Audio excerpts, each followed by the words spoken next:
My name is William Heller, and I'd like to welcome you all to the third annual celebration of Partners in Torah.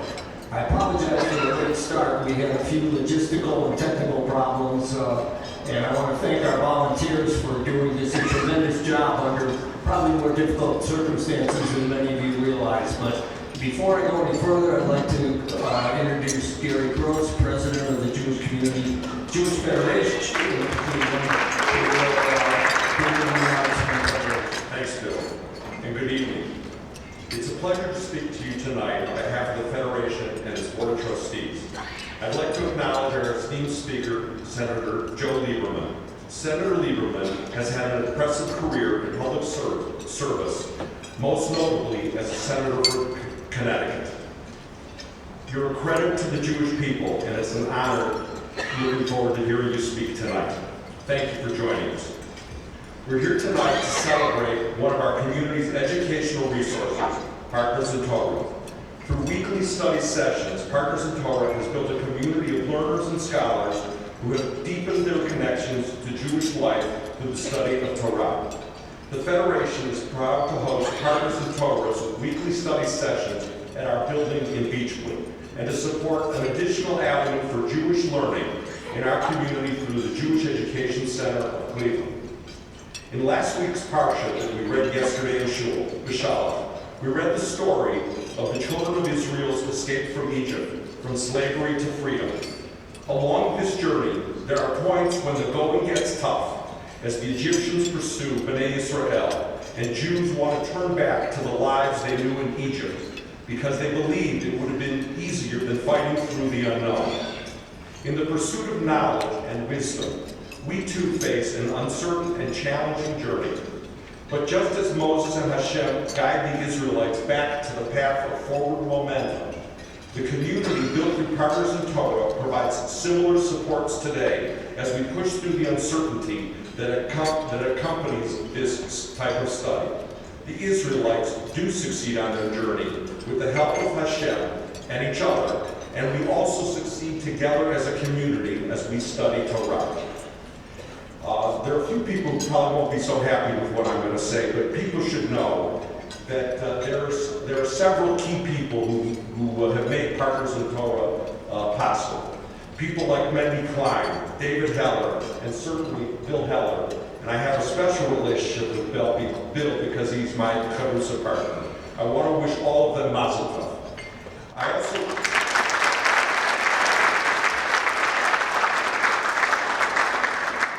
I also want to congratulate Rabbi Landis on building this learning community in Cleveland.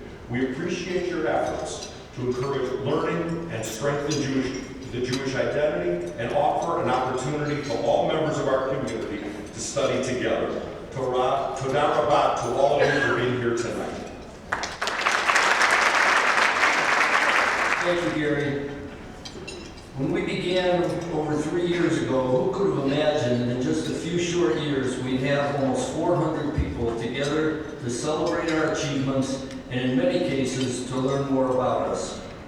Partners in Torah of Cleveland is a project of Torah Masorah that offers Jewish men and women of all backgrounds learning opportunities to discover Judaism in a welcoming, non-judgmental environment.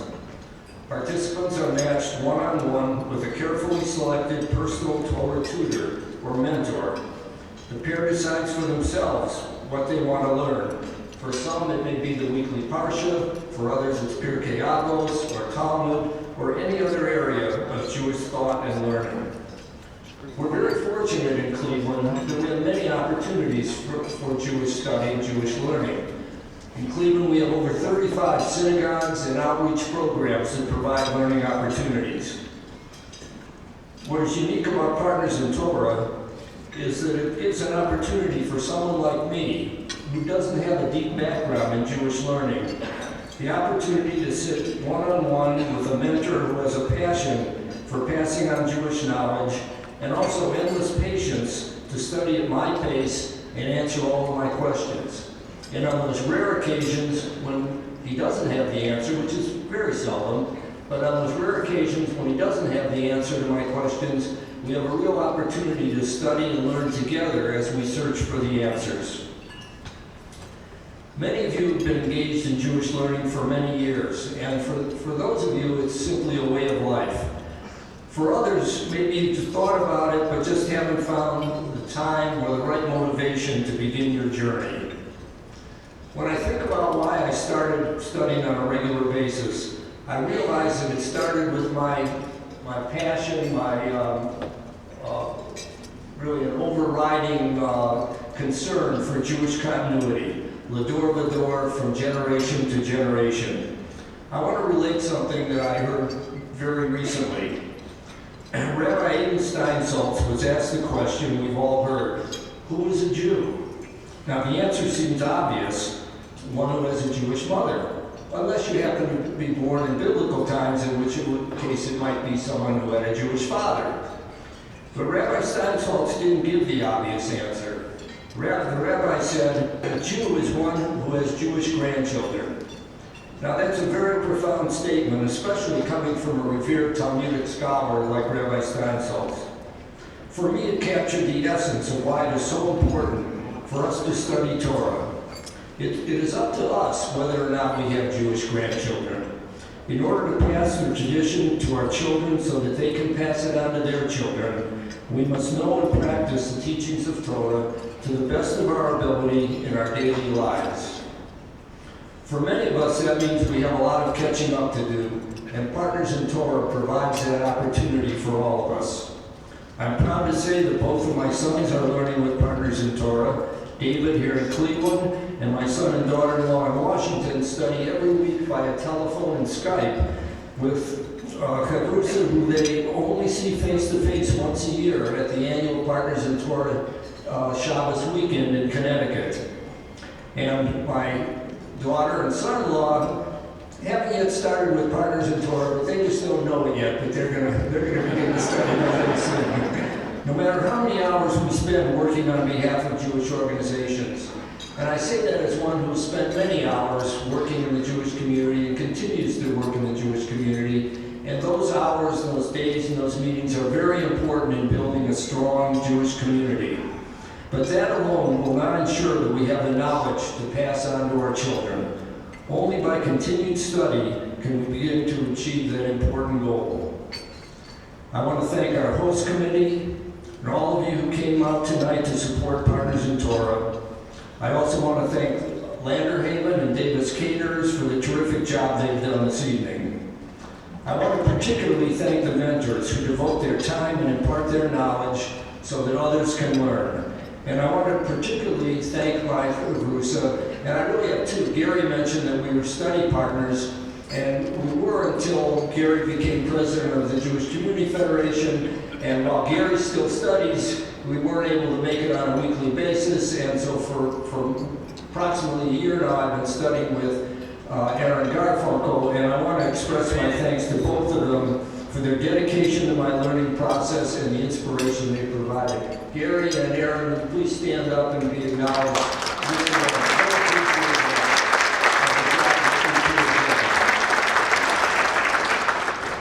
I urge all of you who have not yet begun to learn on a regular basis to join us on Tuesday evenings at 7:30 at the Jewish Federation of Cleveland building. Give Partners in Torah a try.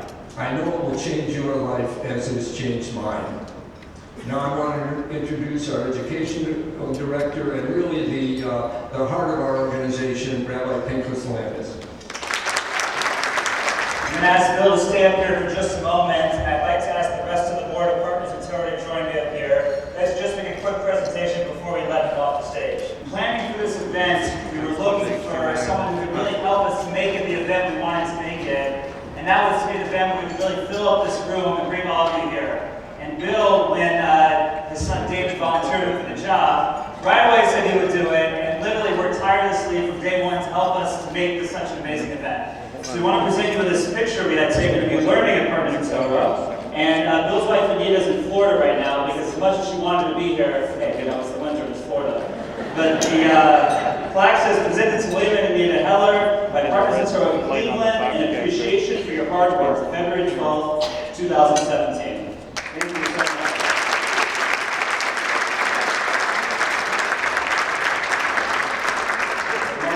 Let me take a picture of everybody.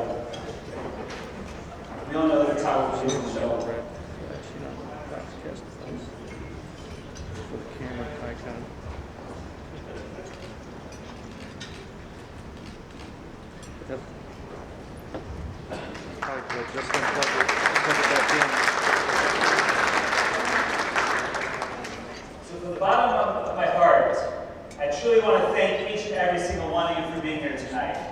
It humbles us and it obligates us in our mission to do what we're trying to do here in the Cleveland community. And to illustrate exactly what it is that we're trying to do, I'd like to start with a story.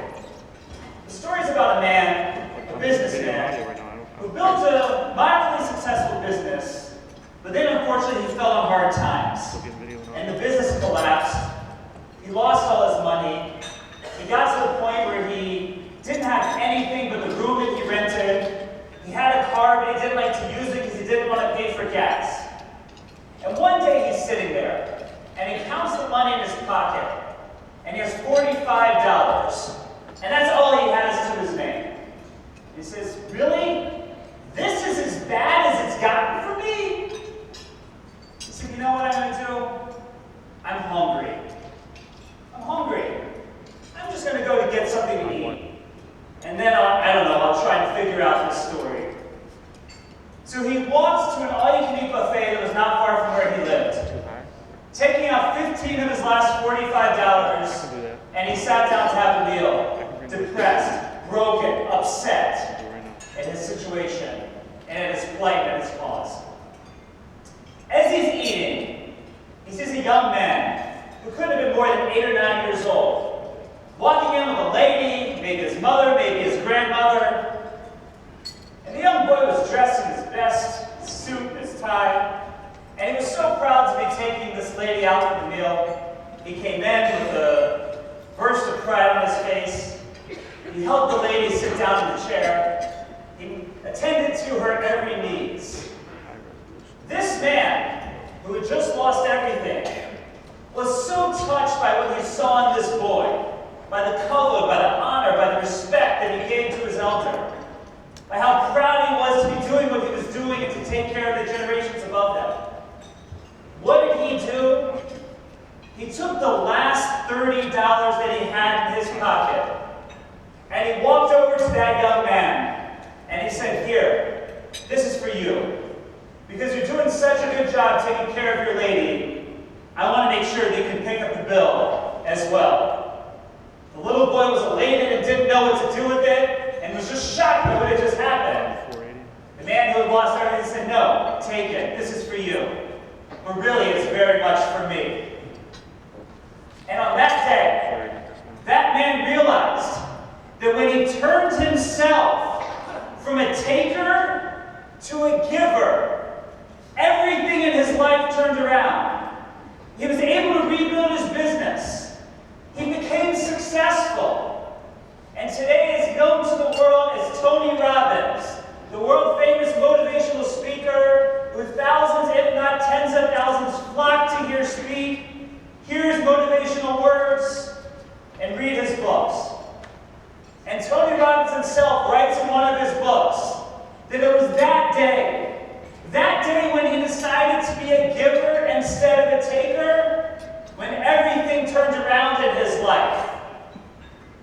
And even though Tony Robbins is not one of our own, he really jumped onto a very true and dear Jewish idea. And that is deeply rooted in our Jewish sources.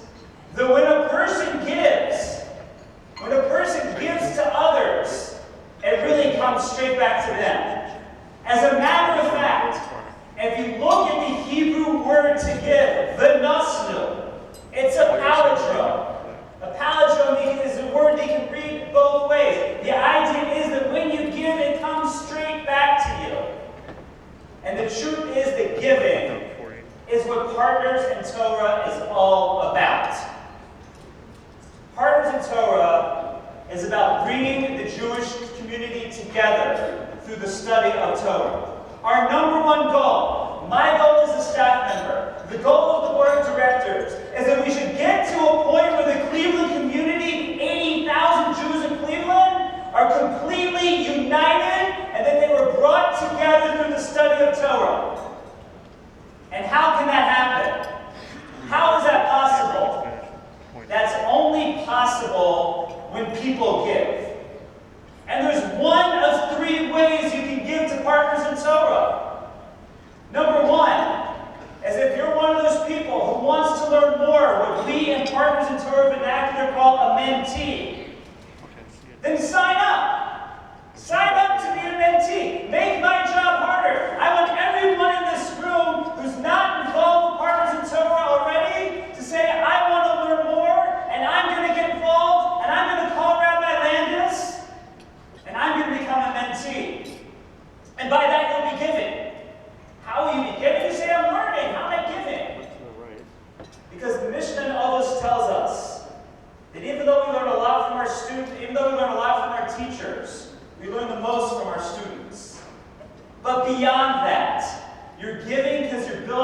blocks in the Cleveland Jewish community that bring our community together. So if you're one of those people who wants to learn more, become a giver, become a mentee. And let's say you have a strong knowledge of Jewish background, you have the privilege to study for many years, but you say, you know what, I'm not a teacher. Who has time to teach? Leave that to the rabbis and the teachers. What do I need to do it for? I say no. I say give me an hour of your week. 1 hour. There's many hours in the week. Give me 1 hour to be a mentor, to come to Partners in Torah, to give time to study with somebody else. And when you do that, then you're a giver. And lastly, of course not least, is that this is a fundraiser. So maybe you can't be a mentor, maybe you can't be a mentee, or maybe you can, but you have the means to give. We have a goal at Partners in Torah of getting every single one of the 80,000 Jews in Cleveland learning Torah. That is what we're going to do. But in order to do that, we need to expand. We need to expand our staff. We need to expand what we can do. And the only way that is possible is for people like you to help us do it. So that, of course, is another way that you can give and become that giving person.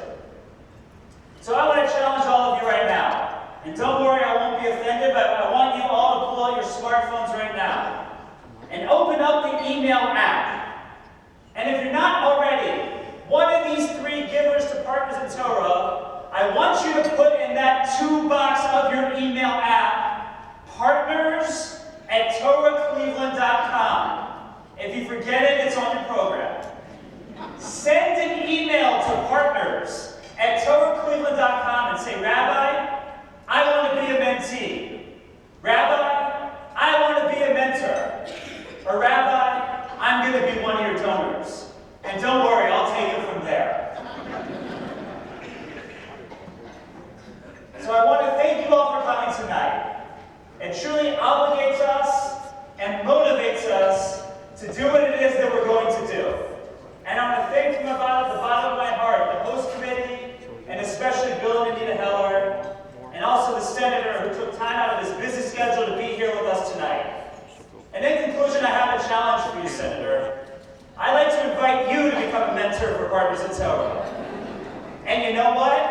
I have a great mentee for you by the name of Bernie Sanders. Everybody have a great evening, and thank you so much. Thank you, Rabbi Landis. What you heard tonight from Rabbi Landis is what you can hear every Tuesday night at Partners in Torah. He won't make the fundraising plea every Tuesday night, but he gives the most inspirational Devar Torah at the end of the session every Tuesday night. If you come for nothing but that, it's worth the time. So thank you again. Now I'd like to introduce State Treasurer Josh Mandel, who will introduce our guest speaker.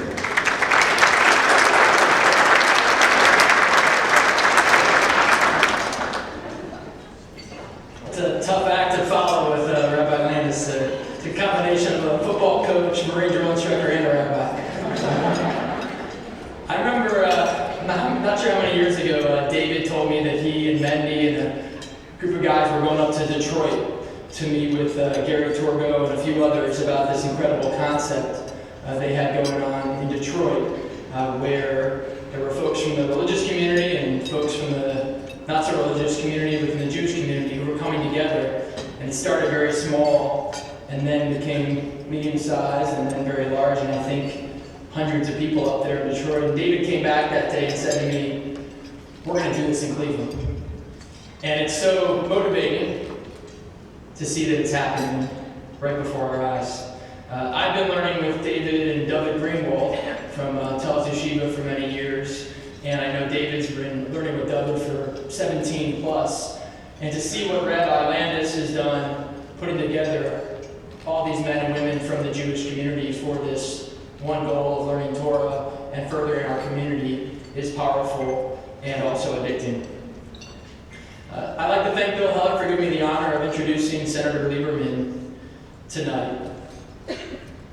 I don't know Senator Lieberman that well personally, but I have one personal story. A good friend of mine who's from Beechwood originally, a guy named Mark Isakowitz, probably 5 or 6 years ago, said, I'd like to take you in to meet with Senator Lieberman to talk about what it's like to be in public office and also be a religious Jew. He said, I'm going to call there, but I'm not sure we can get a meeting, so that's a disclaimer. So Mark called me back and said, get out to D.C. I got you a 10-minute meeting with him. He's a U.S. Senator, he's on a tight schedule, but he's giving me 10 minutes.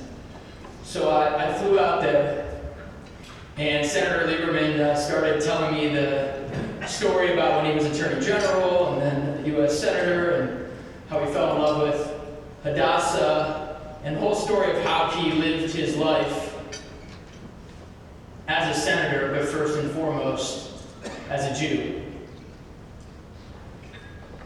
So 10 minutes go by, half hour goes by, about an hour into the meeting, he picks up the phone and calls Hadassah, and I ended up being there for 2 hours. And he told me, I think it was at the time he was writing a book about Shabbos, the day of rest. And that day, those 2 hours have stuck with me ever since as two of the most powerful hours of my life. When I think about Senator Lieberman, I think of a statesman. I think of a decent man. I think of a gentleman. I think of the kind of person we want in public service. Someone who was a fierce fighter and defender of the United States of America and the Jewish state of Israel. I also think back to the revolutionary times. There was a gentleman named Chaim Solomon who was a big Jew, one of the main financiers of the American Revolution. And I think Senator Lieberman fits into that box of big Jews who made an incredible impact on our country and our people. I'd like to finish off by reading something which I think connects what's happening with Rabbi Landis and Partners in Torah with Senator Lieberman as well. May the children of the stock of Abraham who dwell in this land continue to merit and enjoy the goodwill of the other inhabitants, while everyone shall sit in safety under his own vine and fig tree, and there shall be none to make him afraid. May the Father of all mercy scatter light and not darkness upon our paths, and make us all in our several vocations useful here, and in his own due time and way, everlastingly happy. That was written to the Jews of the Torah Synagogue in Newport, Rhode Island, August 21st, 1790, by George Washington. And the connection between the Jewish people and the United States of America goes back, that bond goes back that long. And to have Senator Lieberman here honoring and supporting Partners of Torah, I believe only advances that bond. Ladies and gentlemen, Senator Joe Lieberman.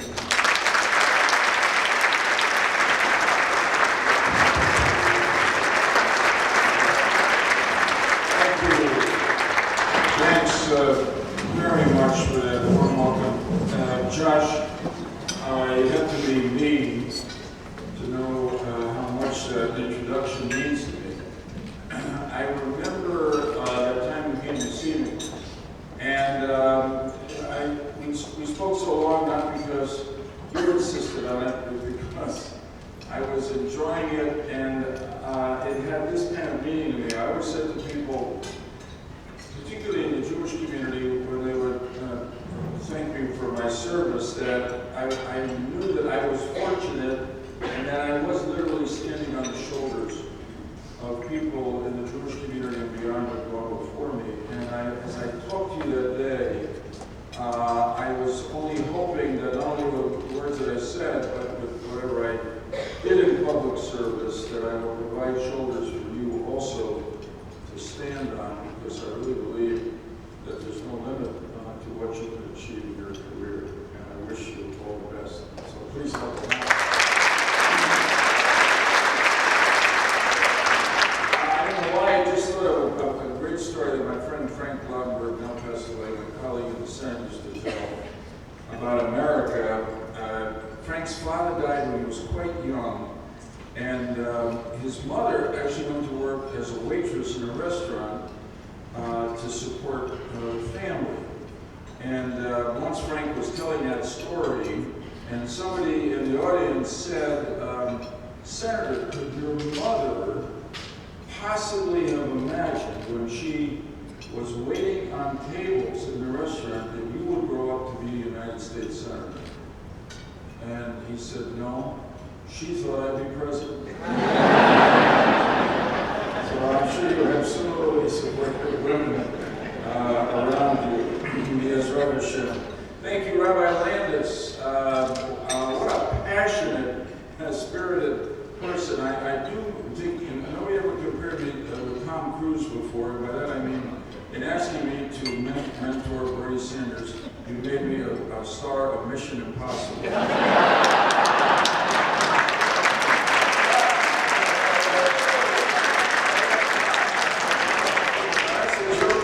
By the strangest coincidence, I have a friend of mine who was my roommate at Yale, who became a Lubavitch Chassid, who is on the faculty at the University of Vermont. I wouldn't say he teaches Torah to Bernie, but they're friends. Bill Heller, thank you very much. I mean, forgive me, but I love the Steinsaltz definition of who is a Jew, which is, do you have Jewish grandchildren? It struck me for the first time that by that definition, Donald Trump is the first Jewish president.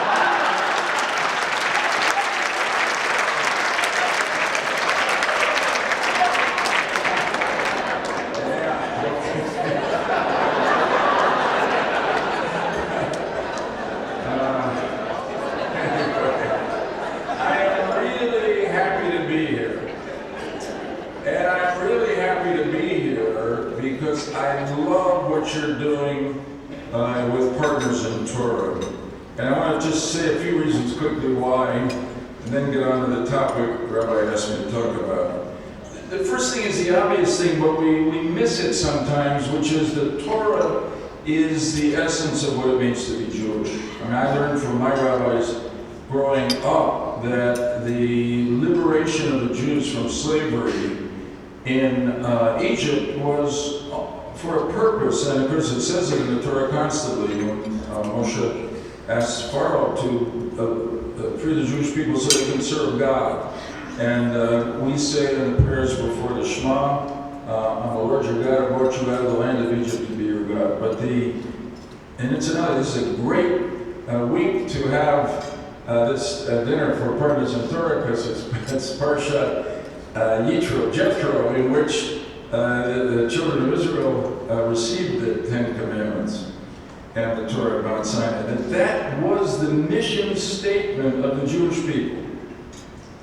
It gave us our values, our reason to be. I remember one of my rabbis said the Jewish people were at best a tribe, even when liberated from Egypt. It's only when we received the Torah, the Ten Commandments on Mount Sinai, that we became a nation and we received our destiny. And of course, it wasn't just ours. Rabbi Joseph Telushkin says, I think correctly, that the Torah, the Bible, is the most influential book in history. And it has had an enormous effect on civilization, including because Christianity has adopted it almost totally. It had an enormous effect, to build on a point that Josh was making so well, on the formation of the United States of America, because the Puritans, the Pilgrims who came here were primarily Calvinists. And one of the innovations that the Calvinists brought to Christianity was that they essentially readopted the Torah, the Hebrew Bible, or what they call the Old Testament, and you can see it in the language of the Declaration of Independence, of the Constitution. So if you ask me to give a tangible reason why the Jewish people have survived for these millennia, beyond the fact that God, of course, promised us that we would be an eternal people, the mechanism for that survival, more than anything else, has been the Torah. And yet, as Bill said, and the rabbi said, there are a lot of Jews who really have not been given the opportunity to accept and experience this gift which God gave us. So that's the first reason I love Partners in Torah. To exemplify the second, in the spirit of Partners in Torah, I'm going to go to the Babylonian Talmud, Shabbat 31a, with a very famous part. A non-Jew approached Shammai, Rabbi Shammai, and said to him, I will convert to Judaism on the condition that you teach me the entire Torah while I stand on one foot. Shammai pushed him aside with a measuring stick that was in his hand. The non-Jew then came to Rabbi Hillel with the same question and condition, and Hillel converted him, saying, that which is despicable to you, do not do to your fellow. This is the entire Torah. So of course we much prefer the response of Hillel because it was welcoming, it was inviting, and in some sense he summarized the entire Torah in one sentence, which is basically don't do to others what you don't want them to do to you. But I've left out, and a lot of people never focus on the end of that quote from the Talmud. After the sentence, this is the entire Torah, the rest, what is then said by Hillel is, the rest is commentary, go and learn. And that's what's sustained, that's what's kept the Torah alive. That, I think, is what, more than anything else, has sustained the Jewish people, and that is what you and Partners in Torah are doing for those who are not students, not kids anymore, but have not had the opportunity to learn Torah as much as they wish they had. The third thing, a reason I love this program, and just to state it briefly, because you know it, because you live it, is the fact that it's so open and inclusive. It's every denomination within the Jewish community is part of this program, which it should be, because the Torah was given not to one group of Jews. It's not the possession of Orthodox Jews. It's the possession, really, of all Jews in all the world, but particularly within the Jewish community. No one can feel they have an exclusive title to the Torah. And in what you have made real in a very few years through Partners in Torah, there's a very powerful lesson, I think, which is that over the years and centuries, we have developed different Jewish denominations. And sometimes there's a real conflict between us. So in the most literal sense, we all don't seem to be able to pray together. But what you are proving is that we all can learn together. We all can study together. We all can involve ourselves in the Torah together. It's a very powerful message. And the final reason I love this program, and it leads me into what Rabbi asked me to talk about, is that, I was raised as an Orthodox Jew. I was raised by a modern Orthodox rabbi. My youngest of 4 kids has become extremely frum, and when she has arguments with Hadassah and I, my wife and I, about doctrinal matters, sometimes she closes her argument by saying, you two are classic 1960s modern Orthodox Jews. This is not a compliment.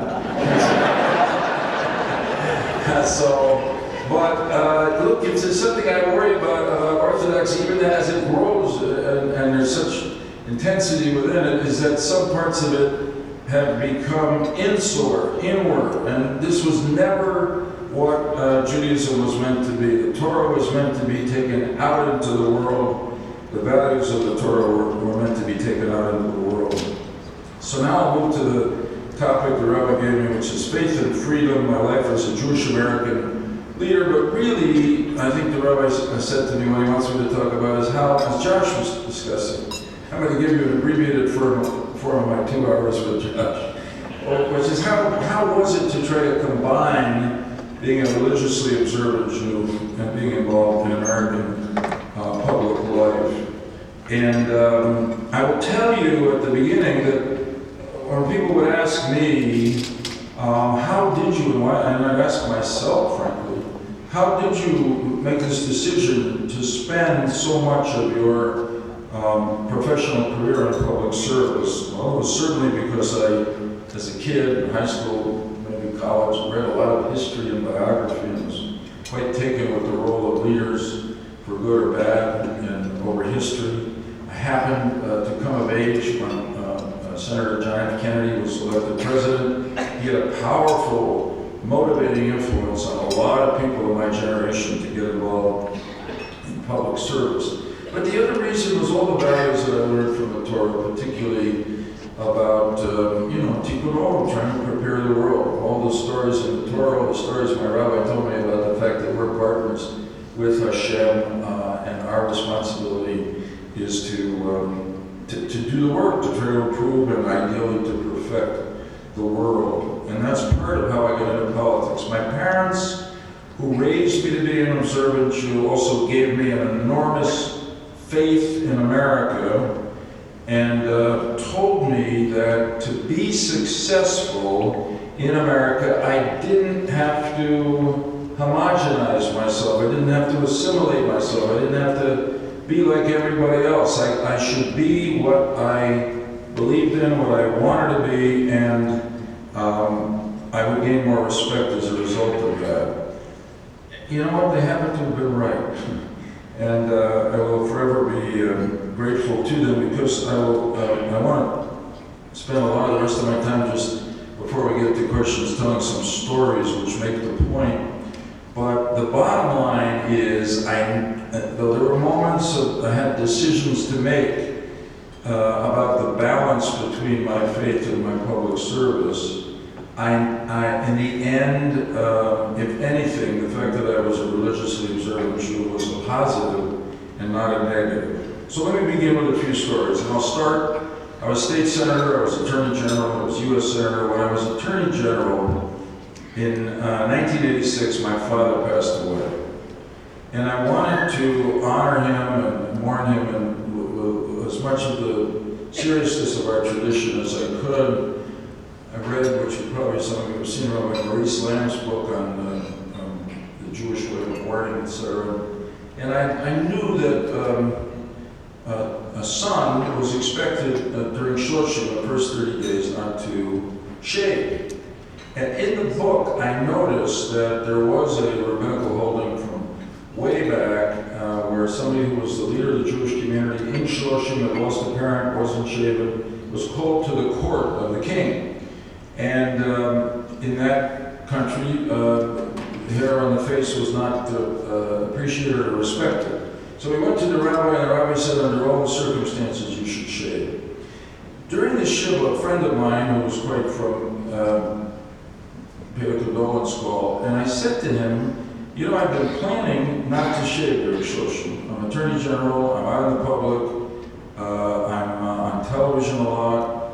I saw this in Rabbi Lamb's book, and it troubles me, and what do you think, Jack? What should I do? And he said, look, you do what you want to do. You do what you feel comfortable with. But that ruling goes back probably to Roman times or Persian times. And the Jew, that was a court Jew. Those Jews were dependent on the whim of the ruling powers. You and I are American citizens. You and I are equal to every other person in this country who votes. You were elected Attorney General of Connecticut by the people of the state. So you have no obligation to do anything that you don't want to do. And of course he was totally right, and I didn't shave. I remember the first TV interview I did after I made that decision, and before it started, a reporter teased me and said, well, Attorney General, you're becoming a hippie, you stopped shaving? So I explained to him what was happening. oh, I'm so sorry, I'm so respectful. And on TV, when they ran the interview, afterward, the anchor said, Attorney General Lieberman is not shaving this month out of respect for his father, who passed away, whatever, 2 weeks ago. That was an important lesson to me. Let me go forward to when I ran for the U.S. Senate in 1988. It turns out in Connecticut, and that probably was the time when my religious observance got most attention. Obviously before I ran for vice president, but when the nominating convention of the Democratic Party has always been on Saturday, and I explained that I couldn't go on Saturday, but it was their tradition. So fortunately, I felt confident enough about the outcome of the convention that I pre-recorded a video in which I accepted the nomination. I actually never asked the Rabbi Plaskin on that question, but I think it was all right. The next day, in all the Sunday newspapers, because it was so unusual, there was a picture of the big video screen with me accepting the nomination. So just fast, I was a long shot candidate. I was running against the incumbent senator. Nobody really thought I was going to win. About a week or so before the election, 1988, a friend of mine from the state Senate, was a Democrat like myself, Cornelius O'Leary, was neither Ashkenazi nor Sephardic, his name, and Connie O'Leary called me up and he said, I think you're going to win the election. So I said, you and I could be the only two people, maybe not. I said, why do you think so? He said, I visited my mother yesterday afternoon, and she's there with 3 other ladies. They're all Catholic, and they're having tea. So I asked him, who are you going to vote for president? That was Bush 41 versus Dukakis. They're all voting for Bush. And I argued with them, but I can't convince them. So then I come to the Senate, and I say, what about Weicker and Lieberman? And my mother says, oh, that's easy, Con. We're voting for Lieberman. Everybody nods their head. So he says, why is that so easy? Because we admire the fact that Senator Lieberman takes his religion so seriously that he doesn't get involved in politics on his Sabbath. So what can you say to that? It turned out that I won by less than 1% of the vote. And I think that my religious observance, that's what I said at the beginning, actually had a positive effect, particularly among the Catholics in the state. And the wonderful thing is, I always like to say to people, I didn't become religious as a result of a public opinion poll or a focus group. This I blame on my parents and my rabbis, but what a statement. Okay, when I get to the Senate, I have a whole new set of problems. What happens when the Senate meets on Shabbat or on a Chag? And the truth is that the Senate doesn't like to meet on Friday night or Saturday because all my colleagues, not that they're observing Shabbat, they want to go home. And but I spoke to some rabbis. I spoke to my rabbis, and it was fascinating to me because nobody had asked these questions for quite a while. Somebody said since the Barbanel, that's a long time. And really they were very practical, as is Jewish law, and basically said, look, one rabbi said to me, I'm going to give you, we all agreed, I wouldn't ask them to paskin.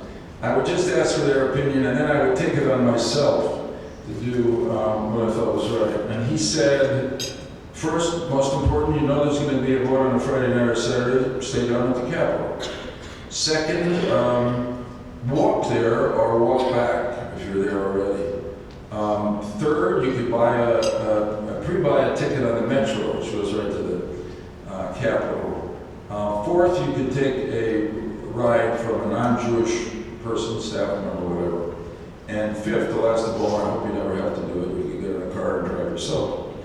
And that guided me in a way that allowed me, I felt a real obligation never to miss a vote because of my religious observance. Because I couldn't delegate my vote, there's no proxies in the Senate. And I never wanted anybody to say, Lieberman missed a vote, didn't vote for us in Connecticut, because of his religion. In that sense, he put his religion above us. So bottom line, I'd say over my Senate years, sometimes it was difficult, but it was definitely doable. And let me go quickly to 2000. And I'll tell you this story. I was informed on a Monday that Vice President Gore was going to ask me to be his running mate, and the plane would come to New Haven where we were. We'd flown down and meet with him that night, and then the next morning he would announce us in Nashville. So that night, all our families were there, and my mother was with us. She was 85 then. I can see her walking into the room when we met Vice President Gore. She was already a bit shorter. She didn't start out tall. She was shorter. She had a walker. She looked up at him and said, like a great Jewish mother, "Vice President Gore, you certainly made the right decision." He loved it, but more to the point of what we're talking about, he said to me, "I want you to know that I decided about 2.5 weeks ago that I wanted you to be my running mate, but I felt that it would be irresponsible if I didn't talk to a small group of people who I trusted to ask them whether they felt your religion would be a problem, whether in some sense asking a Jewish person to be the second most powerful heartbeat away from the presidency would make it harder for me, Al Gore, to get elected president." And he said, I'll tell you exactly what happened. I asked a small group of friends, some were Christian, some were Jewish. He said, among the Jews I spoke to, there was great anxiety and uncertainty. Among the Christians I spoke to, every one of them said it would be no problem. And Al Gore had more of a sense of humor than some people appreciated. Then he said to me, "And because I know how many millions more Christians there are," so we know why Jews felt that way, because of our history. And yet, this is a different country. That was a different time. And look, all I can say is, bottom line, I'm not getting into the Florida chats by saying this, the ticket that the first Jewish American was on did get 544,000 more votes than the other ticket. And it's a remarkably exact, politics is like sports. It comes down to numbers, and it's a remarkable sort of statement about the openness, tolerance of the American people. I can't resist telling you that the morning after Al Gore and I conceded after the Supreme Court decision, I was at home with Hadassah, having a cup of coffee, reading the paper, and she said to me, "I know you're disappointed, I'm afraid you're depressed, and I just want to assure you, sweetheart, that in our family, you will always be the vice president."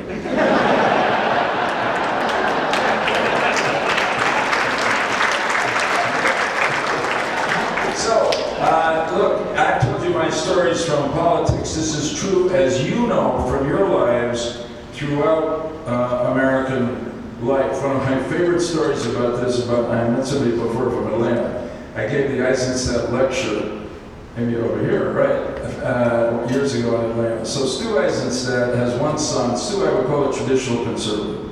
Stu has one son who became really orthodox.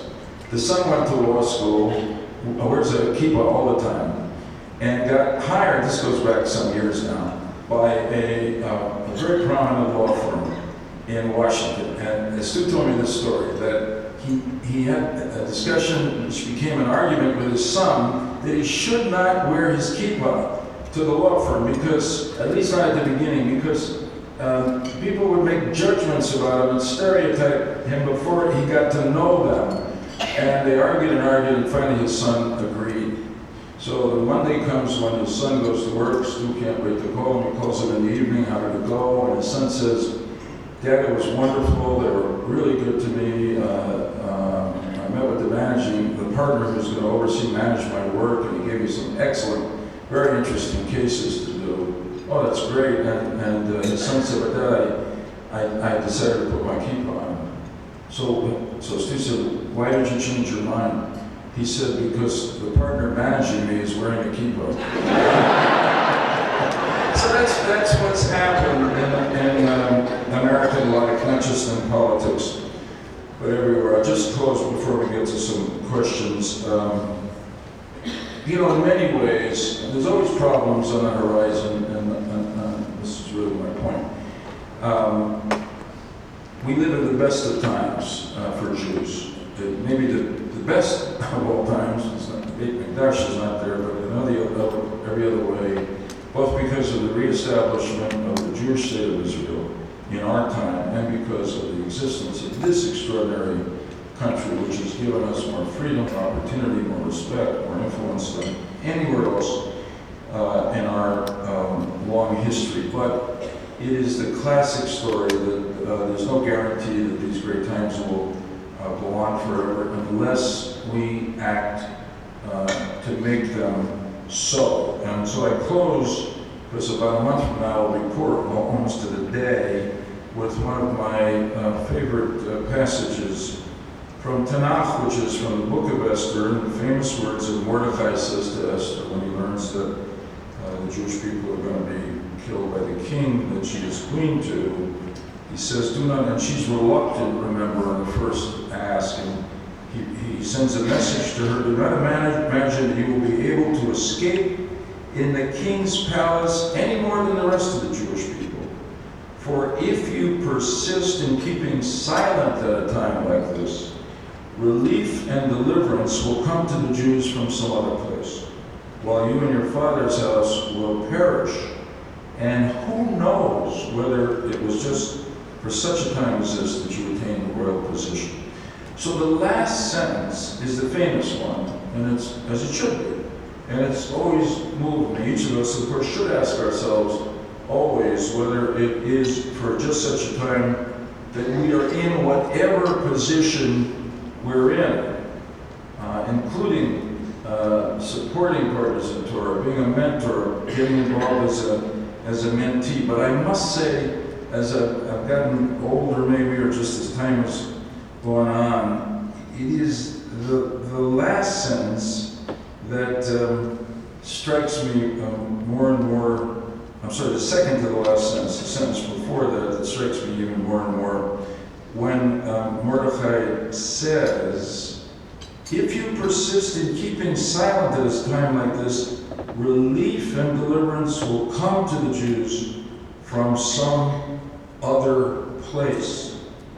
He's essentially saying what by now all of us should believe, not simply as a matter of faith, but as a matter of history, that the Jewish people are eternal. And the question for each of us is whether we will choose to act, to lead, to take our place in history, in Mordecai's words, to bring about deliverance, to sustain the miracle of the millennia of Jewish history. And I say to you tonight, and I don't just say it here, that it all begins with the study of Torah and the attempt to live by the values of Torah. So being here tonight with partners in Torah, I'm very optimistic that you got Mordecai's message, and therefore I'm optimistic about the future of the Cleveland Jewish community, the American Jewish community, and the world Jewish community. Thank you. Who wants to start? I have a question. Go ahead. Senator, is Yes. there any concern on the perception when you were running for vice president that there may be some sort of conflict of interest because of being an Orthodox Jew, and we all have a law for the state of Israel, as your lady says, we live in Israel, but it is so far out. Was there any concern that maybe that there may be not completely an American, but maybe someone from Israel?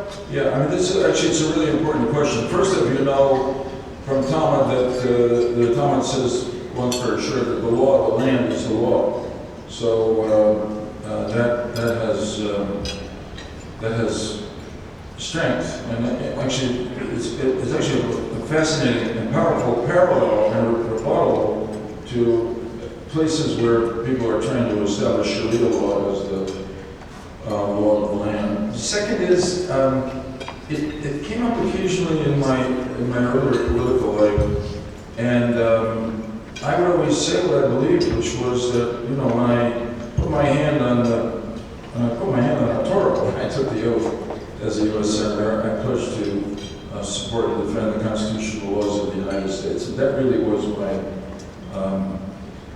my priority. I didn't ever feel, and I think it is reflected in some general way by the vote total in 2000, also by the vote total. I mean, in Connecticut, the Jewish population is probably 2%, so obviously I was not getting elected by Jews, by the Jewish vote. I think there was an understanding, and of course, as you serve and build a record, people know that you're trying to, or they don't, but they know that you're trying to support the country, and that's your concern. So I didn't. Also, we happened to be at a time when, and I didn't experience this much in Connecticut, but it was true nationally, where, as you know, what we call the Christian evangelical community, which is quite large, has a tremendous, I mean, it's obviously extremely pro-Israel, very important in Washington, but in capital, but also loves the Torah, loves the Bible, and probably can quote Tanakh more than a random sample of Jews can. The funny line I want to give you for a minute, this is my dear friend. I had two very close friends in the Senate. I mean, I have a lot of friends, thank God, but John McCain and Lindsey Graham were really probably my two best friends. We traveled a lot together. And I was at a forum in Washington in December, and Lindsey was on a panel with a Democrat. They were talking about the movement of the two parties, and our Democrats becoming weaker on Israel, Republicans stronger. So it came time for Lindsey to speak. And he said, I think we all know that a voter's position on an issue is often dependent on where they get their news. And I can tell you that most members of the Republican Party in South Carolina get their news from the Bible. They said that that's really good for Israel because, as you know, Israel comes out well in the Bible. Anyway, is there another question? Last week, we heard the first minor rebuke from the Trump administration regarding Israel and Saudi. The question to you is, do you think those rebukes will get stronger as we go forward?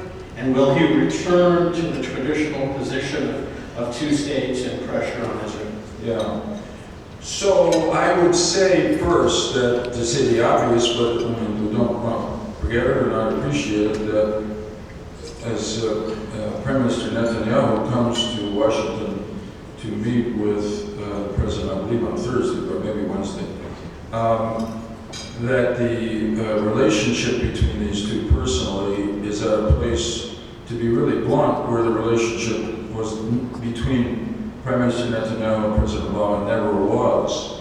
I mean, if the president was here, he would say that no president was more supportive of Israel militarily. I think that's probably right. But obviously, beginning with the speech he gave in June of 2009 in Cairo, calling for a so-called freeze on settlements, focusing on that issue, the relationship was not a good relationship, certainly personally. It's much better now. I don't know exactly.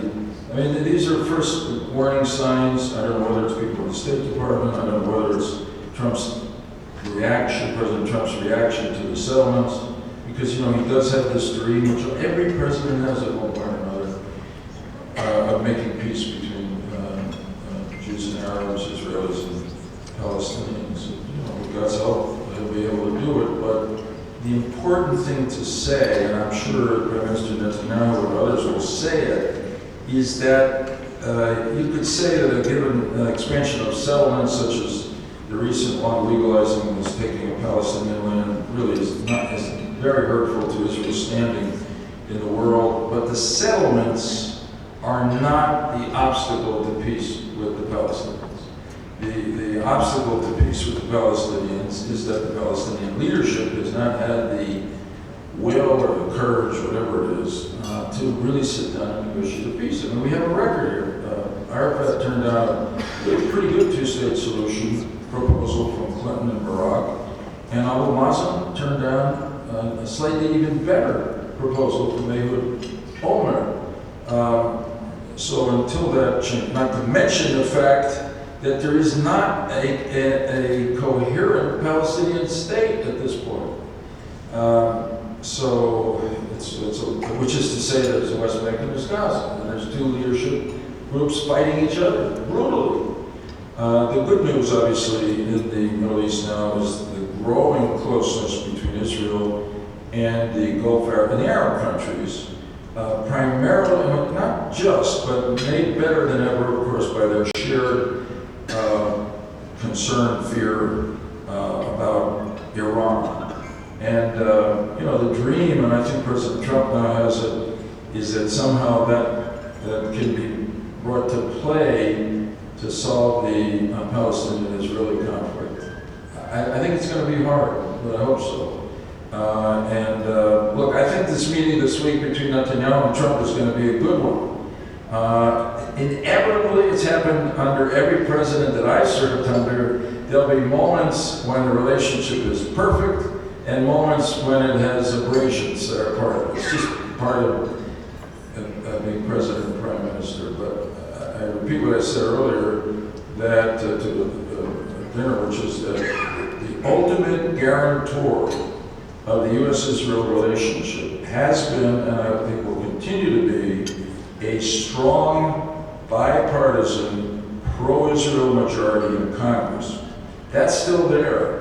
And it's there because people like you support candidates not only from Ohio, but from elsewhere around the world who come into Cleveland, as I used to say, raising money for their yeshivas, also runs their campaigns. We have time for some more. Yeah.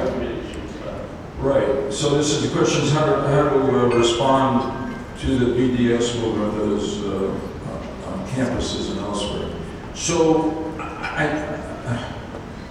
I think we should take it seriously, and we should combat it. I don't think we should make it larger than it is, because it's still not on all the campuses, not on most campuses, but on the ones that it's on, which tend to be some of the better schools and bigger schools in the country. It's really toxic. And of course the fear is, and this goes to settlements, etc., is that there's a growing group within the country, including at the student level, and this is part of what challenges the Democratic Party. The Democratic Party is still, certainly in Congress, a pro-Israel party, but there are groups within the party that are taking, as in the case of the BDS, a position on Israel that I would describe as more European than American. And what I mean is that views Israel almost as a colonial power, suppressing a victimized people, which is far, far from the truth. But it's catching on, and if you read polling, what's troublesome is that really the Congress is much more pro-Israel than the American people, and to be really blunt about it, the Democratic members of Congress are much more pro-Israel than rank-and-file Democrats. And that's something that all of us who care about the U.S.-Israel relationship, who care about Israel, have to fight on the merits. I mean, Israel, I'm not going to spend a lot of time with this, but I get worked up about it in front of you. You understand this. Israel is a great democracy. It shares our values. It's open. It's diverse. It's creative. I mean, women's rights, gay rights, integration of immigrants from all around the world. It's just a model of what we would want a country to be, and for better or worse, The Arab countries, including the Palestinians, are just the opposite in terms of the political rights and the economic rights. So we've got to make an effort. A lot of good, solid Jewish community leadership is beginning to marshal resources now to do that. But so again, I'd say we shouldn't make it bigger than it is. But if we don't take it seriously, it will be a lot bigger than we want to be, and will begin to threaten American support for Israel. And I hate to say this. Somebody asked me a while ago, do I think I could run, or anybody Jewish could run for vice president today and have the same kind of resolve? And I said yes, and I hope I can continue to say that, because Rabbi Hashem, that there's not a turn exactly in the direction that was asked in the question over there. So we have work to do. Yes, question? What advice would you give Jared Kushner? Okay, so, that's a great question. I mean, really by a twist of fate, he's in a really important position. I mean, I suppose as an observant Jew to an observant Jew, I would say, you're really already doing a Kiddush Hashem.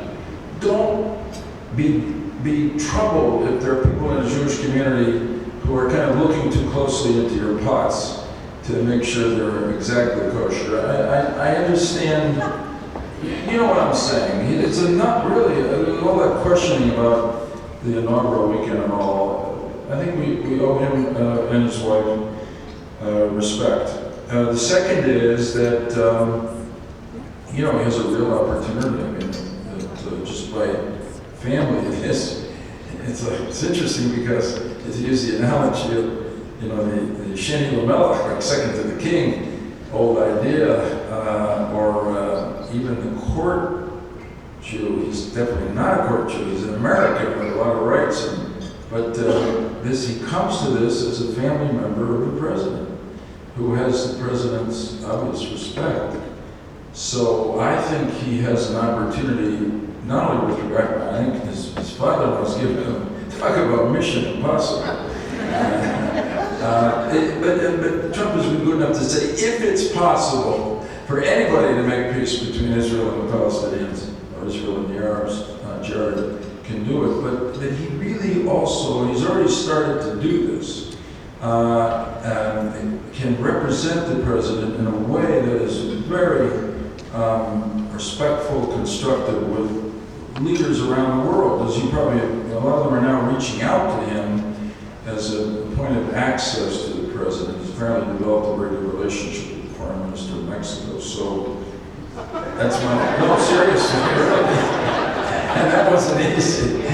So I would say that, I think good. I'm not one of those, I know that people say, oh, it's not so good, somebody Jewish so close to the president.